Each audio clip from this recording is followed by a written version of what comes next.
नमस्कार. आरोग्यशाहीमध्ये मी वैद्य भाग्यश्री आणि मी वैद्य नमिता आपलं स्वागत करतो. आरोग्यशाहीमधलं दुसरं अक्षर आहे र. र आहे रेमेडीचा, आरोग्य देणाऱ्या उपचाराचा. गेल्या आठवड्यात एका मोठ्या कारखान्यात जाण्याचा योग आला. 4 चाकी गाड्यांचं बेसिक स्ट्रक्चर बनवण्याचा तो कारखाना होता. कारखान्यात काम करणाऱ्या वर्कर्सची तपासणी करताना लक्षात आलं की सातत्याने वेल्डिंगचं काम करणाऱ्या बहुतेक सगळ्या वर्कर्समध्ये रक्तदोष, विशेषतः रक्तामध्ये उष्णता वाढते आहे.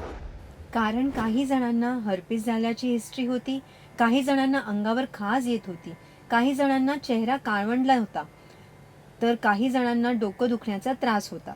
वेल्डिंगचं काम असो, गॅस जवळ उभं राहून स्वयंपाक करणं असो किंवा उन्हात तासनतास उभं राहावं लागत असो, या सगळ्यामुळे रक्तामध्ये उष्णता वाढणं स्वाभाविक असतं.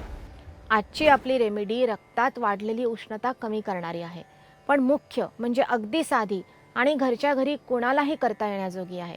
यासाठी आपल्याला लागणार आहेत फक्त ताज्या दुर्वा. साधारण 1 ओंजळभर ताज्या हिरव्या दुर्वा घ्याव्यात, पाण्याने स्वच्छ धुवाव्यात, कात्रीने कापून मिक्सरच्या मदतीने कमीत कमी पाणी घालून वाटून घ्याव्यात. यानंतर पातळ सुती कापडाच्या मदतीने काढून घेतलेला रस साधारण 4 ते 5 चमचे या प्रमाणात त्यात 1 चमचा खडीसाखरेची पूड टाकून प्यावा. सुरुवातीला 8 ते 10 दिवसांसाठी दररोज आणि त्यानंतर आठवड्यातून एकदा जरी ही रेमेडी घेतली तरी त्यामुळे रक्तातील उष्णता कमी होईल आणि अग्नीच्या संपर्कात राहिल्यामुळे होणाऱ्या सगळ्या त्रासांना प्रतिबंध करता येईल. अशाच अजूनही अनेक साध्या रेमेडीज जाणून घ्यायच्या असतील तर पाहत रहा आरोग्यशाही लोकशाही मराठीवर.